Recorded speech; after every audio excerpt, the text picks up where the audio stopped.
الحمد لله نحمده ونستعينه ونستغفره ونؤمن به ونتوكل عليه ونعوذ بالله من شرور أنفسنا ومن سيئات أعمالنا من يهده الله فلا مضل له ومن يضلل فلا هادي له ونشهد أن لا إله إلا الله وحده لا شريك له ونشهد أن سيدنا وسندنا ونبينا ومولانا محمدا عبده ورسوله صلى الله تعالى عليه وعلى آله وأصحابه أجمعين أما بعد فأعوذ بالله من الشيطان الرجيم بسم الله الرحمن الرحيم يا أيها الذين آمنوا إن تنصروا الله ينصركم ويثبت أقدامكم والذين كفروا فتعسا لهم وأضل أعمالهم وقال رسول الله صلى الله عليه وسلم لوددت أن أقتل في سبيل الله ثم أحيا ثم أقتل ثم أحيا ثم أقتل صدق الله وصدق رسوله النبي الكريم ونحن على ذلك لمن الشاهدين والشاكرين والحمد لله رب العالمين. درود شریف پڑھ لیں. اللهم صل على محمد وعلى آل محمد كما صليت على إبراهيم وعلى آل إبراهيم إنك حميد مجيد. اللهم بارك على محمد وعلى آل محمد كما باركت على إبراهيم وعلى آل إبراهيم إنك حميد مجيد. میرے محترم دوستوں، بھائیوں اور بزرگوں، اللہ رب العزت کا بہت بڑا کرم اور احسان ہے کہ اس مبارک دین کی نسبت سے اللہ پاک نے اس امت کو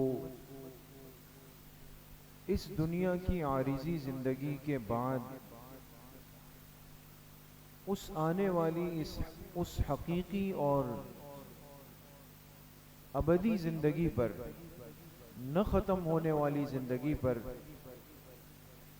ایمان کی سمجھ بوجھ عطا فرمائی. آج ہر مسلمان کا یہ عقیدہ ہے، یہ ایمان ہے کہ میرا اس دنیا کے اندر ہونا یہ مختصر وقت کے لیے، ایک محدود وقت ہے، لیکن اس دنیا سے جب معاملہ ختم ہوگا اور جب موت اپنے وقت پر آ جائے گی اور میں اس دنیا سے اپنی قبر میں چلا جاؤں گا، تو حقیقت میں وہ ہمیشہ کی زندگی کا ایک آغاز ہو جائے گا. اب اس زندگی کی خوشی بھی ہمیشہ کی ہے، اس زندگی کا سکون بھی ہمیشہ کا ہے، اور خدا نخواستہ اس زندگی کی جو پریشانی اور مصیبت ہے تو وہ بھی ہمیشہ کی. تو ایک مومن بندے کے سامنے تو اس کی کامیابی اور ناکامی اور اس کی خوشی اور غمی، اس کا سارا دار و مدار اس کی آخرت کی زندگی کو رکھ کے ہوتا ہے،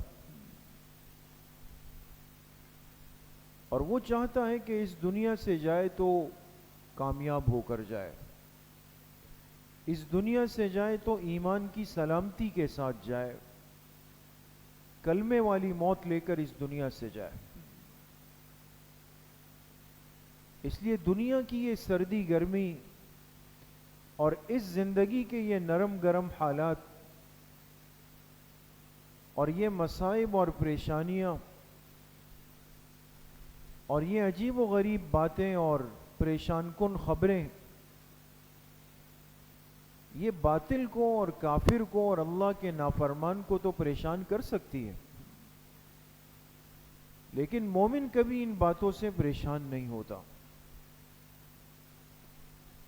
البتہ اتنا ضرور ہے کہ اہل ایمان کو اس زندگی کو ایک منظم ترتیب پر، ایک مرتب انداز میں گزارنے کا سلیقہ اور ڈھنگ سکھایا گیا. آج جو ہمارے ملک کی صورتحال ہے، جو حالات ہیں، اور ایک غیر یقینی سی کیفیت ہے، اس موقع پر ایک مسلمان کو اور ایک سچے پکے مخلص پاکستانی کو، ملک سے، ملت سے، دین سے محبت کرنے والے فرد کو کیا سوچ رکھنی چاہیے اور اس کا کیا کردار ہونا چاہیے. اس لیے میرے عزیزو، دوستو، بزرگوں، چند باتیں سمجھنا بہت ضروری ہے. قرآن کریم میں اللہ رب العزت نے کئی مقامات پر اپنے اس دین کے لیے، اس راستے کے لیے جان دینے والوں کا، قربانی دینے والوں کا، لڑنے والوں کا، دشمن کا ڈٹ کر مقابلہ کرنے والوں کا صرف تذکرہ نہیں فرمایا، بلکہ بڑی محبت سے تذکرہ فرمایا اور ان کے بڑے فضائل ذکر فرمائے اور ان کے لیے آخرت کی بڑی بڑی نعمتوں کا اور جنتوں کا تذکرہ بھی فرمایا.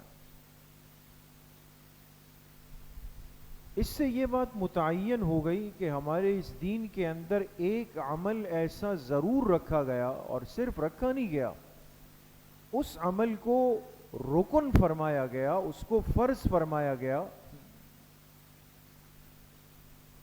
کہ اگر اس طرح کے حالات تم پر مسلط ہو جائے اور دشمن کافر آ کے تم پر اس انداز سے حملہ آور ہو کہ تمہیں اپنے ایمان کا، اپنے دین کا، اپنے ملک کا، اپنے مال کا، اپنی عزت کا اندیشہ ہو جائے، تو پھر تم پر لازم ہے کہ تم اپنا دفاع کرو گے اور دشمن کا ثابت قدمی کے ساتھ اور بھرپور حکمت عملی کے ساتھ اور غیرت ایمانی کے ساتھ ڈٹ کر مقابلہ کرو. اس لیے جب مدنی زندگی میں آپ علیہ الصلاۃ والسلام جب مدینہ طیبہ تشریف لے گئے تو آپ نے کئی فیصلے فرمائے، اور ان میں سے ایک بڑا اہم فیصلہ یہ تھا جس کو بعد میں نام دیا گیا میثاق مدینہ کا. وہ فیصلہ یہ تھا کہ مدینہ منورہ کے جتنے رہنے والے لوگ ہیں، چاہے وہ مسلمان ہیں اور چاہے وہ یہودی ہیں، چاہے اطراف کے قبائل میں رہنے والے مشرکین تھے، ان سب کو ایک معاہدے پر اور ایک تحریر پر جمع کیا گیا کہ ہم ٹھیک ہے اپنے اپنے دین پر، اپنے طریقوں پر عمل کریں گے، لیکن اگر مدینہ منورہ کی سالمیت کو خطرہ ہوگا اور دشمن اس پہ حملہ آور ہوگا تو پھر ہم ایک ہو کر اس دشمن کا مقابلہ کریں گے.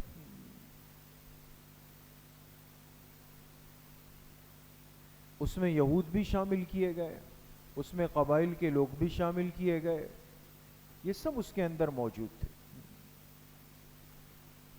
قیامت تک کی امت کو ایک سبق دیا گیا کہ انسان جس خطے کے اندر رہائش رکھتا ہے، جس کو اپنی زمین اور ملک کہتا ہے، اس کی حفاظت کے لیے انسان کے ذہن میں ایک حکمت عملی اور ایک پلاننگ ہونی چاہیے، اور یہ کرنے والی ہستی محبوب کائنات جناب رسول اللہ صلی اللہ علیہ وسلم کی ہے، اور آپ کا کیا ہوا ہر عمل ہی دین اور شریعت ہے. لہذا آج کوئی اگر یہ کہے جو حالات چل رہے ہیں کہ اس بھائی چلنے ہونے دو، اس میں ہم کیا بات کریں، اس میں کیا، اس مقصد ہے کہ سارا دین سمٹ کے آ کے مجھ پہ اترا ہے، اور مجھے یہ سمجھ بوجھ آ گئی ہے کہ بھئی حالات کے اندر انسان اپنے دینی غیرت اور حمیت کو کیسے ظاہر کرے، اس کی مجھے کوئی پرواہ نہیں ہے. اس لیے میرے دوستوں بزرگوں، جہاد صرف ایک عمل نہیں تھا، جہاد کو ایک فرض بنا کے امت پر رکھا گیا. اور آپ علیہ الصلوۃ والسلام کی حیات مبارکہ میں کئی غزوات ہوئے، ایک نہیں کئی غزوات ہوئے. آپ کی موجودگی میں سینکڑوں صحابہ شہید ہوئے، اپنے سے کئی گنا بڑے دشمن کے ساتھ مقابلہ کیا گیا. یہ سب چیزیں ہوئی. آج کی صورتحال میں ایسا نہیں ہے کہ ہمیں سمجھنے اور سمجھانے کے لیے کوئی موجود نہیں ہے. ہمارے پاس تو اللہ کا پورا کلام موجود ہے. ایسی صورتحال میں ایک مسلمان نے کیا کرنا ہے، اس کا کیا کردار ہو، اس کے احکامات موجود ہے. اور پھر سب سے بڑی اور اہم ترین بات جو اس وقت ہمیں سمجھنی پڑے گی کہ ہم جس خطے کے اندر رہتے ہیں اور اس وقت جو دشمن ملک ہمارے ساتھ نبرد آزماں ہے اور رات کے اندھیرے میں چوروں کی طرح اور مکار عورتوں کی طرح اپنا وار کر کے بھاگتا ہے، اس دشمن کے ساتھ جہاد کرنا اور اس کے لیے تیاری کرنا اور اس سے مقابلہ کرنا، یہ کوئی وقتی حالات نہیں، یہ اس زمانے کی ایک پیشن گوئی ہے جس کو غزوہ ہند کہا جاتا ہے. آپ نے یہ لفظ سنا ہوگا کہ غزوہ ہند ہوگا. اس لیے مستدرک حاکم میں جو حدیث کی بہت بڑی کتاب ہے،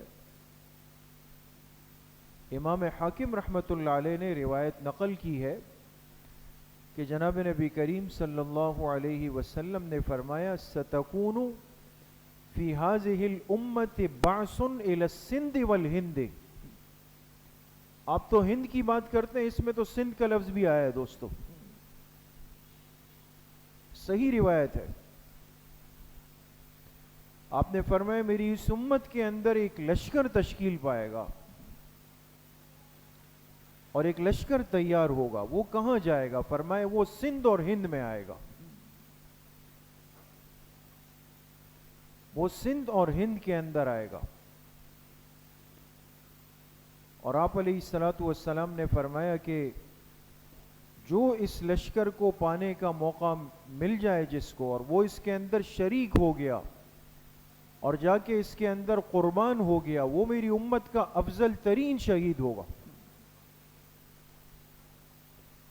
اور جو اس لشکر کے اندر گیا اور وہاں سے زندہ سلامت واپس آیا تو یہ گناہوں سے بالکل پاک صاف آزاد ہو کر آئے گا. مسند احمد میں امام احمد بن حنبل رحمۃ اللہ علیہ نے روایت نقل کی، حضرت ابو ہریرہ رضی اللہ تعالی عنہ فرماتے ہیں کہ ہم حضور علیہ الصلوۃ والسلام کے ساتھ تشریف فرما تھے تو آپ نے فرمایا کہ میری امت کا ایک طبقہ تیار ہوگا اور جو جا کے بلاد ہند کے اندر جہاد کرے گا. بلاد ہند کے اندر وہ جہاد کرے گا اور پھر وہ اتنا لڑے گا کہ وہ غالب آئے گا اور وہ ہند کے، ہندوستان کے حکمرانوں کو قیدی بنا کر بیڑیوں میں جکڑ کے اپنے ساتھ لے کر آئے گا. اور کہاں لے جائے گا؟ فرمایا یہ واپس چلتے چلتے چلتے بلاد شام میں آئے گا. جب یہاں پہنچے گا تو اس لشکر کو پتہ چلے گا کہ عیسیٰ علیہ السلام تشریف لا چکے ہیں. یہ لشکر ان کے ساتھ مل کر پھر دجال کے مقابلے میں آ جائے. اس لیے میں نے آپ سے 2 جمعے پہلے ایک بات عرض کی تھی کہ ہمارا ذہن یہ کہ اتفاقیات ہے، دونوں جگہوں پہ ایک ساتھ کی جو چھیڑ چھاڑ ہے یہ کچھ اور بتا رہی ہے دوستو. قبل اول کے مسلمانوں کے ساتھ جو کچھ ہوا اور اس کے ایک دم بعد ہندوستان کو ہم پر مسلط کرنے کی کوشش کی گئی،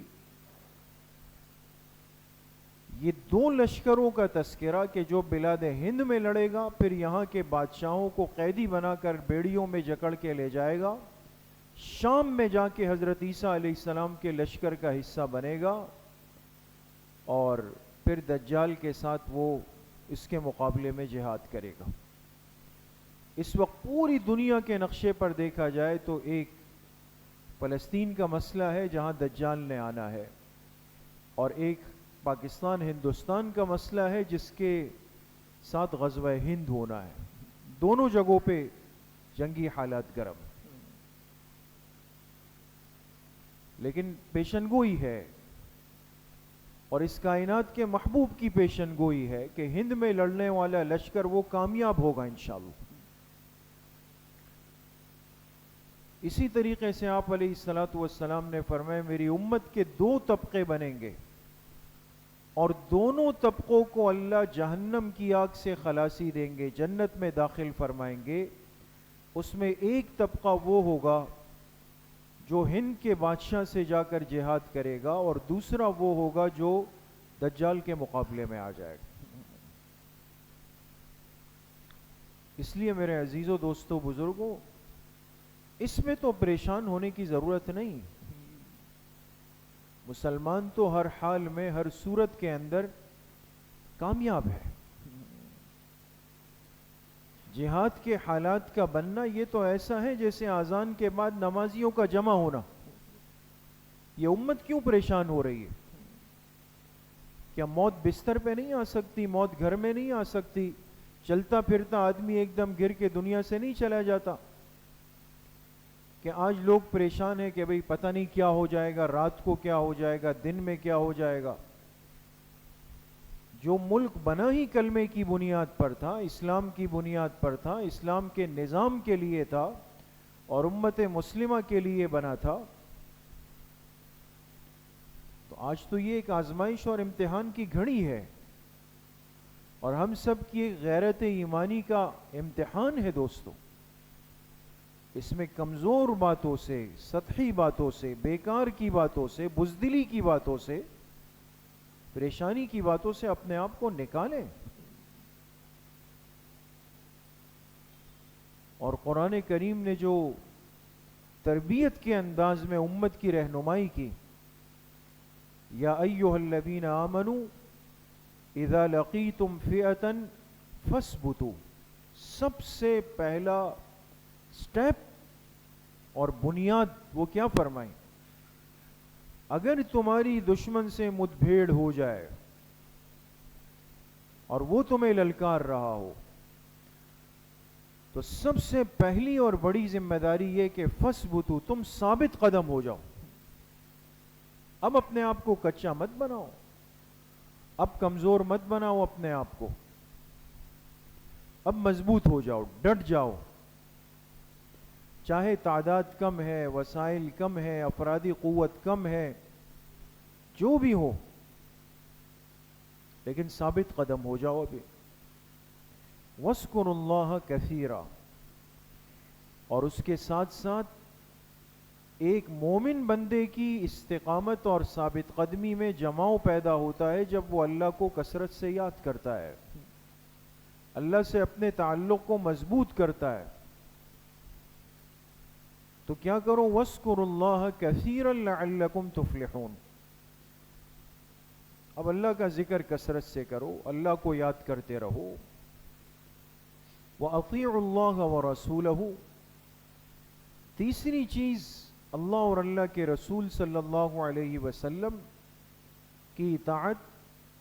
جو تم پر مسلمان حکمران ہو، تمہارے ائمہ ہو، تمہارے بڑے ہو، تمہارے ذمہ دار افراد ہو، ان کی اطاعت کو لازم پکڑ لو، ان کی اتباع سے اب پیچھے نہیں ہٹو۔ اب جب یہ حالات بنتے ہیں دوستو، طرح طرح کی کہانیاں، قصے، لطائف، ظرائف شروع ہو جاتے ہیں۔ پتہ نہیں کیا کر رہے ہیں، پتہ نہیں ہماری فوج کیا کر رہی ہے، پتہ نہیں یہ ہمیں ہی مروا رہے ہیں، پتہ نہیں یہ اس طرح کر رہے ہیں۔ پہلے میں نے عرض کیا کہ 100 قسم کے ہمارے دلوں میں گلے شکوے ہو سکتے، 100 باتیں ہو سکتی، لیکن اب مسئلہ ایک گھر کے اندر کی سالمیت کا ہے. اب سب گھر کی پوری عزت کا مسئلہ ہے.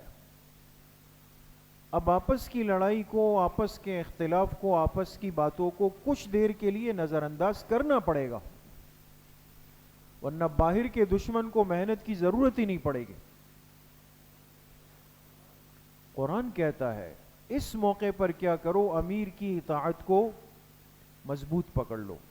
مشکات المصابیح کے اندر روایت ہے، آپ علیہ الصلاۃ والسلام نے فرمایا وَلَوْ كَانَ عَبْدًا حَبَشِيًّا، اگر امت کے اوپر کوئی مصیبت آ جائے اپنے امیر کی اطاعت کو لازم پکڑ لینا.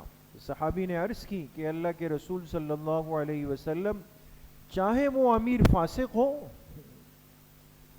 آپ نے فرمایا جو بھی ہو، یہاں تک کہ ایک حبشی سیاہ غلام تم پر امیر بن جائے، لیکن چونکہ تمہاری سالمیت کا مسئلہ ہوگا اس وقت اس کی اتباع کو لازم پکڑ لینا. یہ وقت ان باتوں کا تھوڑی ہے کہ انسان اس طرح کی باتیں کر کے اپنی اجتماعیت کو مضبوط کمزور کرتا چلا جائے. اب آپ دیکھیں نا کہ اس دشمن ملک نے کیا نہیں کیا، کتنا کیا، کچھ بھی کیا، لیکن ڈھینگے مار رہے ہیں، باتیں کر رہے ہیں، گالم گلوچ کرتے ہیں، فحش کلامی کرتے ہیں، بڑی بڑی باتیں کرتے ہیں. اور ان کے سوچ کے اعتبار سے تو شاید اس وقت پاکستان خالی ہے. انہوں نے ایسا ایک ماحول گرما دیا، اور ہمیں ان باتوں سے فکر نہیں ہے ابھی تک. تو قرآن کہتا ہے کہ اپنے بڑوں کی اطاعت کو اس موقع پر لازم پکڑ لو. وَلَا تَنَازَعُوا، آپس میں اب کوئی اختلافی بات مت کرو، تنازعات مت کرو. آج سے پہلے ممکن ہے اور یقیناً ایسا ہے، ایک ملک میں رہنے والوں کے مسلک و مشرب میں بھی فرق ہوتا ہے، سیاسی سوجھ بوجھ میں بھی فرق ہوتا ہے، سب چیزیں ہوتی ہیں. سنجیدگی کے ساتھ یہ اختلاف ہونا کوئی بری چیز نہیں ہوتی، لیکن اس کے حدود ہوں گے، اس کا ایک وقت ہوگا.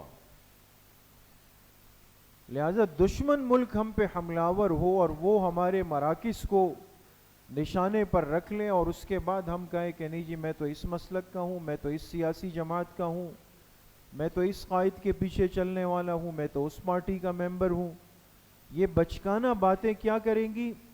فرمائے فَتَفْشَلُوا، کمزور پڑ جاؤ گے، وَتَذْهَبَ رِيحُكُمْ، تمہارے اندر سے ہوا خارج ہو جائے گی. تعبیر دیکھیں، جیسے آپ نے دیکھا ہو نا کوئی چیز ہوتی ہے جیسے گاڑی کا ٹائر ہے، اس میں ہم گیس بھرتے ہیں، ہوا بھرتے ہیں، اچانک آواز آنا شروع ہوتی ہے، کیا ہو گیا بھائی؟ ٹائر پنکچر ہو گیا. جس گاڑی کا ٹائر پنکچر ہو جائے اس کا کیا ہوتا ہے؟ کہتے ہیں سائڈ پہ لگا دیں، وہ راستے پہ چلنے کے قابل ہی نہیں رہی. قرآن کہہ رہا ہے وَلَا تَنَازَعُوا، جب دشمن تم پہ مسلط ہے تو آپس میں تنازعات میں مت پڑو، کمزور پڑ جاؤ گے، اندر کی ہوا اکھڑ جائے گی تمہاری. اور پانچویں آخری ہدایت کیا دی؟ فرمایا وَاصْبِرُوا، اور صبر کو مضبوط پکڑ لو. صبر اس لیے کہ تو حالات ہیں، کبھی اطلاع آئے گی کہ فلاں چلا گیا، تمہارا فلاں پیارا چلا گیا، فلاں چلا گیا، فلاں چلا گیا، تو صبر کرنا، حوصلے میں رہنا. ان اللہ مع الصابرین، اس لیے کہ اللہ کی معیت اور اللہ کا ساتھ وہ کن کے ساتھ ہے؟ صبر کرنے والوں کے ساتھ. دیکھیں قرآن نے 5 ہدایات دی اس موقع کے لیے کہ جب ایک دشمن ہمارے اوپر حملہ آور ہو جائے، ہمیں اس انداز سے چلنا ہوگا. تو یہ ایک ایسا موقع ہوتا ہے کہ جس میں انسان اپنے جسم کی غیرت کو بھی جمع رکھتا ہے، اپنی سوجھ بوجھ کو بھی برقرار رکھتا ہے، حکمت عملی کو بھی برقرار رکھتا ہے. صحابہ اکرام رضوان اللہ علیہ مجمعین فرماتے ہیں کہ اکثر ایسا ہوتا ہم آپ علیہ الصلاۃ والسلام کے ساتھ ہوتے، آپ ایک لشکر روانہ فرما رہے ہوتے اور اس انداز سے کھڑے ہوتے کہ ہمیں لگتا کہ ہمیں مشرق کی طرف جانا ہے، رخ اس طرف ہے، صفے اس طرف ہے، سارے معاملات اس طرف ہے، توجہ اس طرف ہوتی، لیکن جیسے ہی وقت آتا آپ مشرق کو چھوڑ کر مغرب کی طرف چلے جاتے۔ محدثین نے لکھا یہ جہاد اور جنگ کی حکمت عملی ہے دوست۔ انسان اس موقع پر ہر بات اپنے قریبی ساتھی کو بھی نہیں بتاتا، نقصان کا اندیشہ ہوتا ہے۔ یہ تو ہم بیوقوف نادان ہوتے ہیں کہ ہوا کچھ نہیں ہوا، لیکن اس کو ایسا دھڑا دھڑ چلا لیتے ہیں کہ دنیا کو پہلے سے اس سے باخبر کر دیتے۔ ہر چیز، ہر صورتحال سامنے نہیں آ رہی، کیا ہو رہا ہے؟ ممکن ہے کوئی حکمت عملی ہو، اس حکمت کے ساتھ ایک کام کو چلایا جا رہا ہو، ہم اپنی ذمہ داری کو پورا کریں۔ فوج اپنی ذمہ داری کا یقیناً احساس و ادراک کر رہی ہوگی، ہم ان کے لیے دست و بازو بنے، ان کے ہمت میں اضافے کا باعث بنے، ان کا حوصلہ بنے، ان کے حق میں دعائیں کریں، اپنے ملک کے لیے دعا کریں۔ اور جن حضرات نے قربانیاں دی، آپ نے دیکھا کہ دشمن نے سب سے پہلے نشانہ کس جگہ کو بنایا؟ جی، ایک دینی مرکز کو نشانہ بنایا۔ آپ نے غور کیا ایسا کیوں ہوا؟ دشمن کی سوچ کو سمجھنا چاہیے۔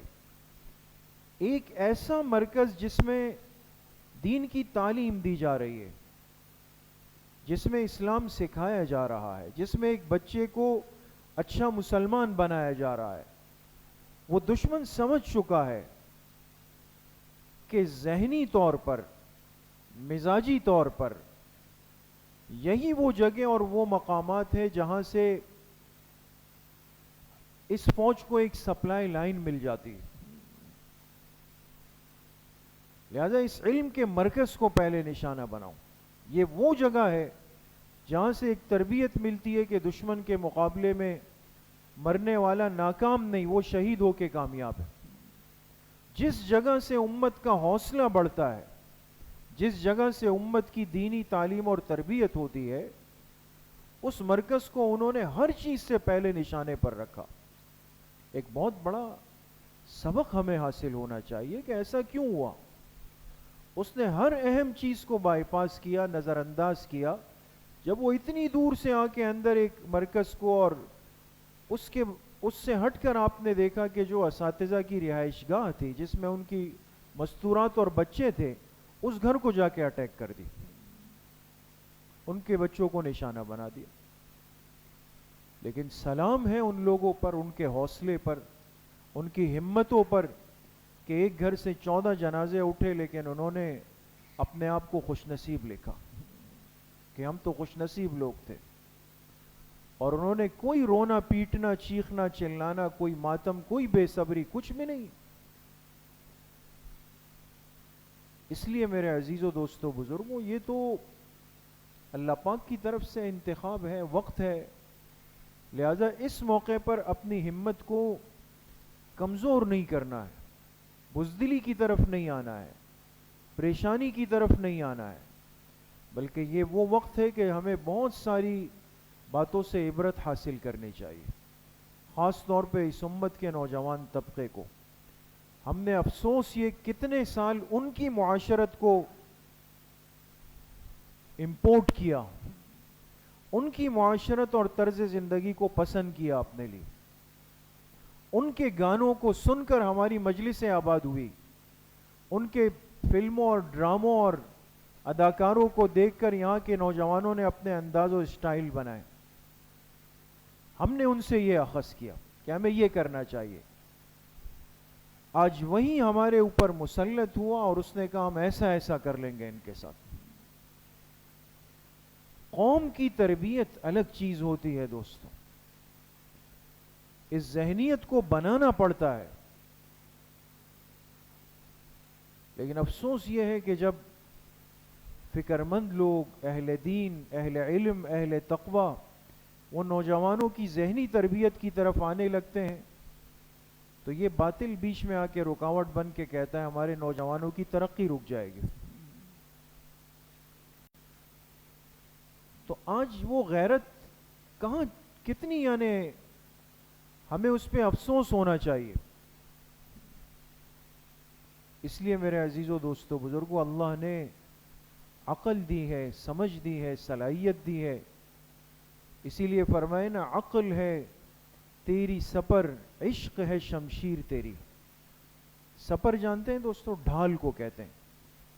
مجاہد کے ہاتھ میں جو تلوار ہوتی ہے نا، تو ایک سیدھے ہاتھ میں تلوار ہوتی ہے، الٹے ہاتھ میں ڈھال ہوتی ہے. ڈھال کا مقصد ہوتا ہے سامنے سے آنے والے وار کو روکنا بھی ہے نا، آپ نے وار کرنا بھی ہے، اپنے آپ کو بچانا بھی ہے. تو فرمائے عقل ہے تیری سپر.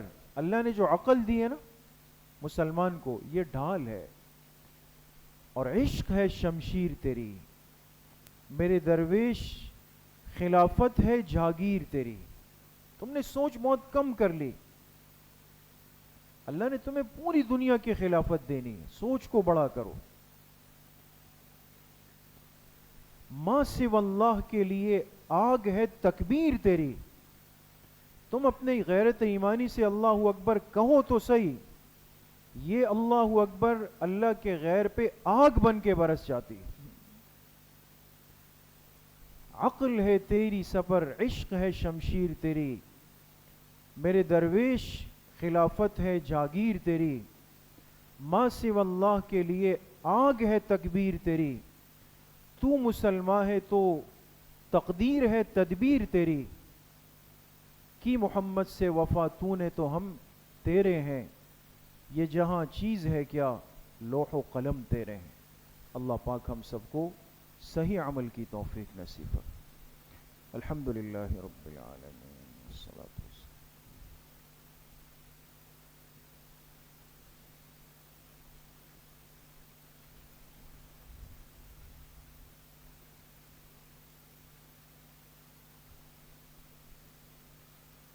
وصلی اللہ وسلم علی نبینا محمد وآلہ وصحبہ اجمعین برحمتہ.